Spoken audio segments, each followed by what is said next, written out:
поделиться с вами моими скромными знаниями. И я надеюсь, вы найдете этот урок такой, условно скажем, полезным. И в дальнейшем, если посчитаете полезным, а также если организаторы посчитают полезным, то я буду рада продолжить, может быть, какие-то новые темы развить и предложить вам. Конечно же, будет все на английском, как и предполагалось, но если я вдруг буду говорить, не знаю, может, слишком быстро или непонятно, или если какое-то слово встретится, которое вам незнакомо или мало знакомо, то, пожалуйста, перебивайте меня спокойно, спрашивайте, все на месте уладим с вами. Итак, начинаем. Сейчас я поделюсь с вами слайдами.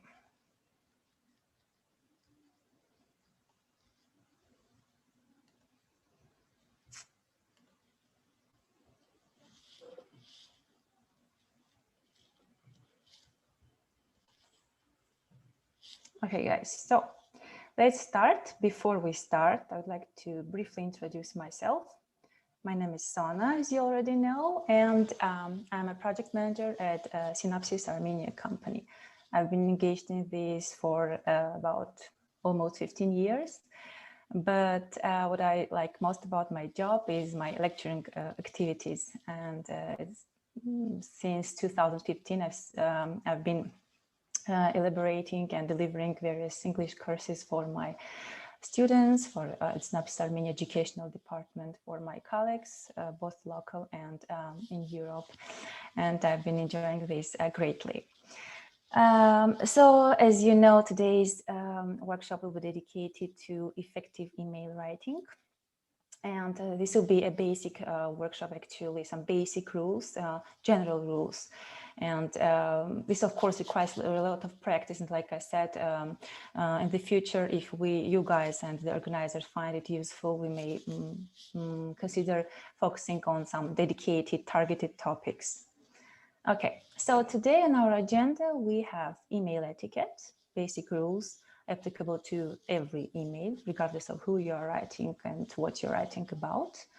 The second section will be how to write clearly and concisely.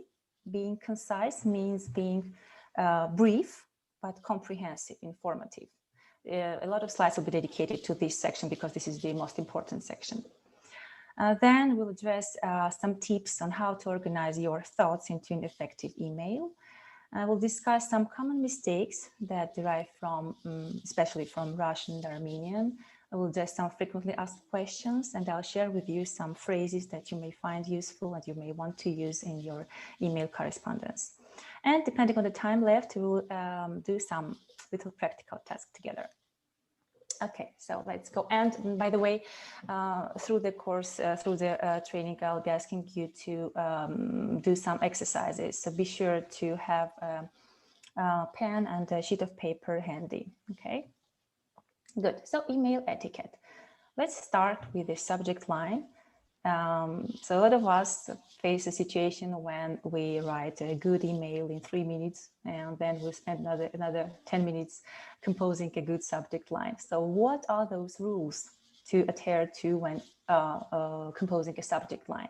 So first of all, your subject line should give your reader, your recipient, an idea of what your email is going to be about. Okay, so without even opening the email, the recipient should understand what the email is going to be about. This is highly important. It should include up to 7 or 8 words. So this may seem a lot, many, but actually if you want to have a really informative subject line, you'll see that if you count prepositions, so 7 to 8 words, it's fine. Okay, more will be too wordy and less will be not informative at all. If you have any expectation from your recipient, you should state that clearly. Okay, so for example, please review or please confirm or anything, or so if you have anything to expect in response, so state that in your subject line if it's the purpose of your email. And so the email thread is the entire email correspondence. Okay, so your answers, your emailing, your answers, so what you write and what your recipient writes in response. So sometimes we start with some topic, for example, with some discussion of a project, and then all of a sudden we start discussing some, I don't know, team event, for example. So, and your subject line is no longer in line with your email body. So make sure that your subject line is in line with your email body. You can change your subject line once the content is not corresponding to the subject line. Okay, so to go ahead and change the subject line. You just inform the recipients that you have changed the subject line so that no confusion occurs there. Sometimes we have to deal with confidential information. We have to write confidential content. It's okay, but do not include that in your subject line, okay? Because when we write about something confidential, we do not want to attract extra attention, okay? So it should not be seen from your inbox. So the recipient should see that information only after opening the email. So look at these examples. These are examples of bad subject lines. Meeting to discuss logistics and participants. Just a moment, I'll minimize this. Okay, of team dinner on 11/22.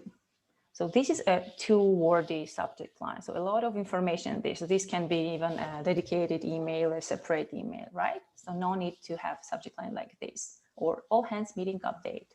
This is a too short subject line. So we know that there is an update about the all hands meeting, but we do not know what the update is, okay? But if it's an update, it's important. It should be included in the subject line. And the third one, confidential, security of our server was breached last night. So again, we have the word confidential written in capital letters, which is not good. And we have this is the entire problem described in the subject line, which is not good either. So just make sure you do not include all of this information in the subject line. And instead, we can replace these three subject lines with these three ones. So meeting on team dinner details, or save the date, all hands happening March 11. So save the date, we already state our action, right? So our expectation. We expect our recipient to save the date for the all hands, which will be happening on March 11. And server security issue. So again, we said that there is an issue, but we do not want to open up the confidentiality of the email. Okay, so these are the basic rules about the subject line. And now passing over to the basics that you should keep in mind when you're writing any email. So first of all, make sure that what you write is appropriate for emailing. Why?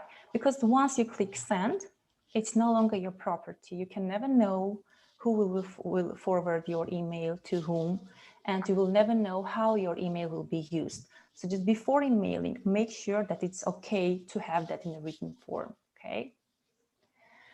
So a 2-minute rule is something very effective. I discovered this quite recently, and it really works. So follow the 2-minute rule when checking Mailbox. This means when you, for example, open your Mailbox and you have a lot of emails, and you scan it, first of all, right? So before you start replying to every single, you scan those. If you see an email that will require less than 2 minutes to respond, to take an action, just be sure to do that first, okay? And then pass over to the major tasks. Why? Simply just to avoid that feeling of being overwhelmed with too many tasks, of having a very long to-do list, okay? That will help you a lot. So it is recommended to write up to 250 words, which is equal to 1 minute read. So if you have a lot of information to share, just try to compress your email, try to remove all the information that is not necessary. Try to have to keep that limit of 250 words. It's interesting that those emails that are sent earlier in the week get more attention. Of course, this applies to like announcements, when you initiate something, when you want to tell something new to your colleagues or to your audience. But of course, it does not apply to, for example, reports. It's fine to have your reports done by the end of the week and send those at the end of the week. But if you want to initiate something to launch, just do that, choose Monday or Tuesday for that. So this is very typical of Armenians, of course. So emotions are not good for any business. And of course, those are not good for email correspondence either. So if you are writing an email, you feel that you are angry, okay, just write that down. So have that in your mailbox, but keep it in your draft folder.